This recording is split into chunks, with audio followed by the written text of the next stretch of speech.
लखनऊ से 450 किलोमीटर दूर योगी आदित्यनाथ का एक्शन दिखा। योगी आज मेरठ दौरे पर हैं। गेहूं खरीद केंद्र से लेकर दलित बस्ती में बुनियादी सुविधाओं के हालात को योगी ने जमीन पर जाकर समझा। योगी ने पहले स्वतंत्रता संग्राम की जमीन रहे मेरठ में शहीद स्मारक पर पहुंचकर क्रांतिकारियों को श्रद्धांजलि दी। सीएम योगी ने मेरठ में एक जनसभा को संबोधित किया। आपको दिखाते हैं योगी आदित्यनाथ के मेरठ दौरे की तस्वीरें।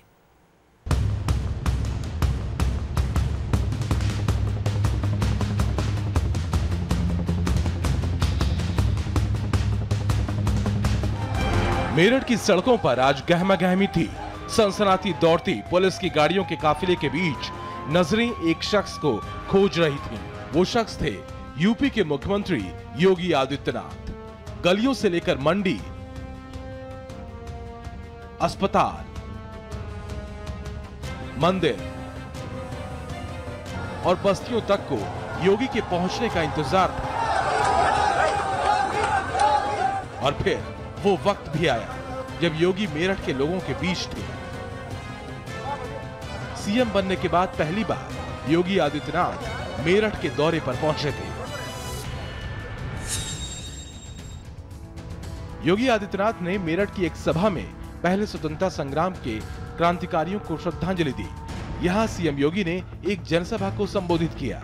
मेरठ में योगी आदित्यनाथ औघड़नाथ मंदिर भी गए, जहां उन्होंने पूजन अर्चन किया।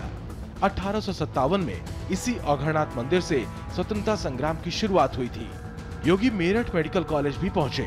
यहां उन्होंने व्यवस्थाओं का जायजा लिया। इसके अलावा योगी आदित्यनाथ ने गेहूं खरीद मंडी का निरीक्षण भी किया।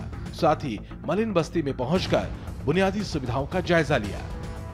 मेरठ में योगी ने लड़कियों और महिलाओं की सुरक्षा का जिक्र करते कहा कि अब स्थितियां बदल चुकी हैं। एंटी रोमियो स्क्वाड के जरिए लड़कियों और महिलाओं की सुरक्षा सुनिश्चित की जा रही है। मेरठ में अवैध बूचड़खानों का जिक्र भी योगी आदित्यनाथ ने किया।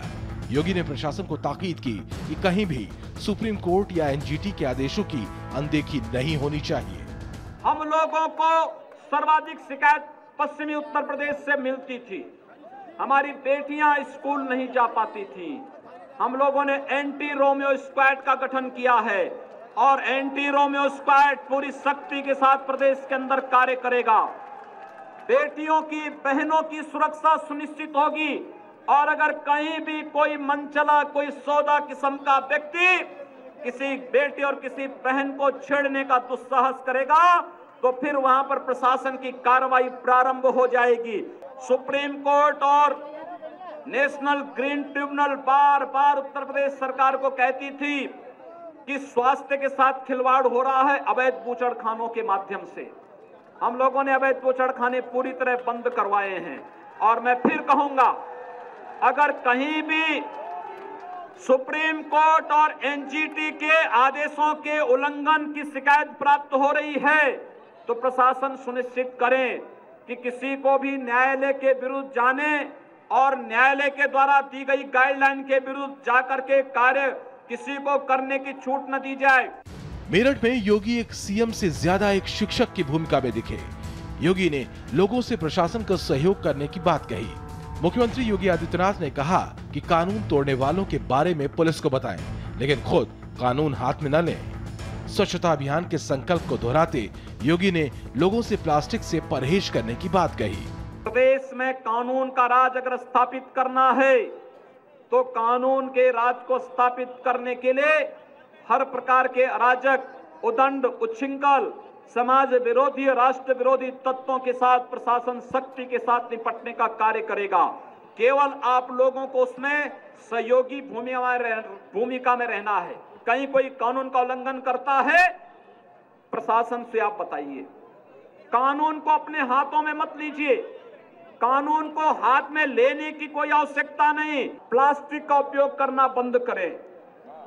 हम लोग घरों में कार्यक्रम होते हैं, मांगलिक कार्यक्रम होते हैं, तो मांगलिक कार्यक्रम के अवसर पर इस बात को सुनिश्चित करें कि अपने घर में प्लेट, प्लास्टिक के प्लेट, कप, गिलास, इन सबको नालियों में न डालें। प्लास्टिक के वस्तुओं का उपयोग करना बंद कर देंगे तो नालियां बरसात में चौक नहीं होंगी और इसलिए इसमें आपका सहयोग चाहेंगे कि सरकार तो कार्य करेगी ही, हमें श्रमदान करके अपने मोहल्लों को, सार्वजनिक स्थलों को, विद्यालयों को, चिकित्सालयों को स्वच्छ और सुंदर बनाने में अपना योगदान देना होगा। एक अभियान के क्रम में मैं भारतीय जनता पार्टी सभी सामाजिक और सांस्कृतिक संगठनों से अपील करूंगा कि वे सभी इस अभियान के साथ जुड़ें। अपने मेरठ दौरे पर योगी आदित्यनाथ ने दलित बस्ती का दौरा करते वहां रहने वाले लोगों की दुश्वारियों के बारे में जाना। इसका जिक्र करते योगी ने जल्द ही मलिन बस्ती में बुनियादी सुविधाओं को बेहतर करने का भरोसा दिया। 21 जून को विश्व योग दिवस के मौके पर योगी ने बड़ी संख्या में लोगों से योग शिविरों में हिस्सा लेने का आह्वान भी मंच से किया। दलित बंधुओं को बुनियादी सुविधाओं से वंचित न होना पड़े, इसके लिए भी हम लोग पूरी तरह संकल्पित हैं। वहां पर उनको समय पर बिजली मिले, शुद्ध पेयजल की आपूर्ति हो, साफ सफाई की व्यवस्था हो। एक मलिन बस्ती का दौरा मैंने वहां किया है, बताया गया कि यहाँ सीवेज लाइन नहीं है। हम लोगों ने कहा कि अमृत योजना के अंतर्गत इसको लेकर के उन मोहल्लों में सीवेज लाइन डालने की प्रक्रिया को, उसको प्रारंभ करने की तैयारी प्रशासन को करनी चाहिए।